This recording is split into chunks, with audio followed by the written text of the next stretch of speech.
Chapter 4. The first principle in the science of getting rich. Thought is the only power which can produce tangible riches from the formless substance.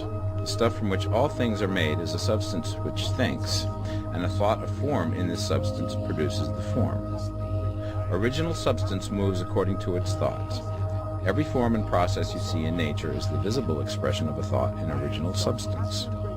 As the formless stuff thinks of a form, it takes that form.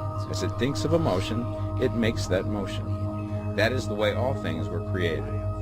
We live in a thought world, which is part of a thought universe. The thought of a moving universe extended through formless substance, and the thinking stuff moving according to that thought, took the form of systems of planets and maintains that form. Thinking substance takes the form of its thought and moves according to that thought.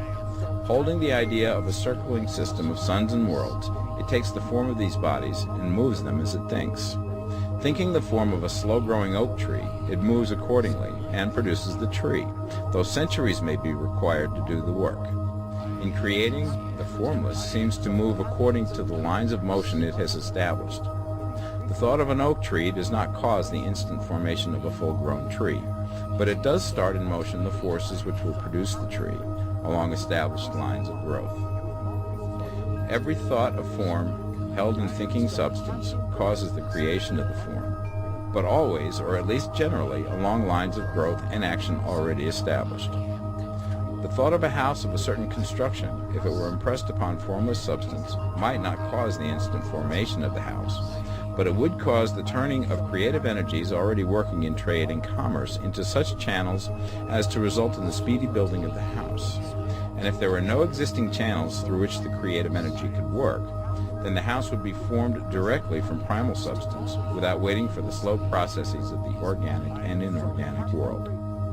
No thought of form can be impressed upon original substance without causing the creation of the form. Man is a thinking center and can originate thought. All the forms that man fashions with his hands must first exist in his thought. He cannot shape a thing until he has thought that thing. And so far, man has confined his efforts wholly to the work of his hands. He has applied manual labor to the world of forms, seeking to change or modify those already existing. He has never thought of trying to cause the creation of new forms by impressing his thoughts upon formless substance. When man has a thought form, he takes material from the forms of nature and makes an image of the form which is in his mind. He has so far made little or no effort to cooperate with formless intelligence, to work with the Father. He has not dreamed that he can do what he seeth the Father doing. Man reshapes and modifies existing forms by manual labor. He has given no attention to the question whether he may not produce things from formless substance by communicating his thoughts to it. We propose to prove that he may do so, to prove that any man or woman may do so, and to show how. As our first step, we must lay down the three fundamental propositions. First, we assert that there is one original formless stuff, or substance, from which all things are made. All the seemingly many elements are but different presentations of one element. All the many forms found in organic and inorganic nature are but different shapes, made from the same stuff. And this stuff is thinking stuff. A thought held in it produces the form of the thought. Thought, in thinking substance, produces shapes. Man is a thinking center, capable of original thought. If a man can communicate his thought to original thinking substance, he can cause the creation or formation of the thing he thinks about. To summarize this, there is the thinking stuff from which all things are made, and which, in its original state, permeates, penetrates, and fills the interspaces of the universe. A thought in this substance produces the thing that is imaged by the thought. Man can form things in his thought, and, by impressing his thought upon formless substance, can cause the thing he thinks about to be created. It may be asked if I can prove these statements, and without going into details, I answer that I can do so, both by logic and experience. Reasoning back from the phenomena of form and thought, I come to one original thinking substance, and reasoning forward from that thinking substance, I come to man's power to cause the formation of the thing he thinks about. And by experiment, I find the reasoning true, and this is my strongest proof. If one man who reads this book gets rich by doing what it tells him to do, that is evidence in support of my claim. But if every man who does what it tells him to do gets rich, that is proof positive until someone goes through the process and fails. The theory is true until the process fails, and this process will not fail. For every man who does exactly what this book tells him to do will get rich. I have said that men get rich by doing things in a certain way, and in order to do so, men must become able to think in a certain way. A man's way of doing things is the direct result of the way he thinks about things. To do things in a way that you want to do them, you will have to acquire the ability to think the way you want to think. This is the first step towards getting rich. To think what you want to think is to think truth, regardless of appearances. Every man has the natural and inherent power to think what he wants to think, but it requires far more effort to do so than it does to think the thoughts which are suggested by appearances. To think according to appearance is easy. To think truth regardless of appearances is laborious and requires the expenditure of more power than any other work man is called upon to perform. There is no labor from which most people shrink as they do from that of sustained and consecutive thought. It is the hardest work in the world. This is especially true when truth is contrary to appearances. Every appearance in the visible world tends to produce a corresponding form in the mind which observes it, and this can only be prevented by holding the thought of the truth.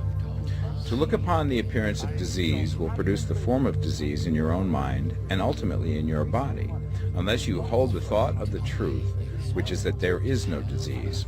It is only an appearance, and the reality is health. To look upon the appearances of poverty will produce corresponding forms in your own mind, unless you hold to the truth that there is no poverty, there is only abundance. To think health when surrounded by the appearance of disease, or to think riches when in the midst of appearances of poverty, requires power, but he who acquires this power becomes a mastermind. He can conquer fate. He can have what he wants.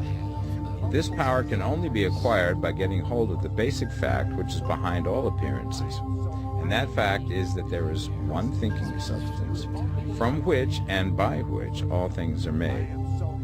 Then we must grasp the truth that every thought held in this substance becomes a form, and that man can so impress his thoughts upon it as to cause them to take form and become visible things. When we realize this, we lose all doubt and fear, for we know that we can create what we want to create, and we can get what we want to have, and can become what we want to be. As a first step towards getting rich, you must believe the three fundamental statements given previously in this chapter, and in order to emphasize them, I repeat them here. There is a thinking stuff from which all things are made, and which, in its original state, permeates, penetrates, and fills the interspaces of the universe. A thought in this substance produces the thing that is imaged by the thought. Man can form things in his thought, and by impressing his thought upon formless substance, can cause the thing he thinks about to be created. You must lay aside all other concepts of the universe than this monistic one, and you must dwell upon this until it is fixed in your mind and has become your habitual thought. Read these creed statements over and over again. Fix every word upon your memory and meditate upon them until you firmly believe what they say. If a doubt comes to you, cast it aside as a sin. Do not listen to arguments against this idea. Do not go to churches or lectures where a contrary concept of things is taught or preached. Do not read magazines or books which teach a different idea. If you get mixed up in your faith, all your efforts will be in vain. Do not ask why these things are true, nor speculate as to how they can be true. Simply take them on trust. The science of getting rich begins with the absolute acceptance of this faith.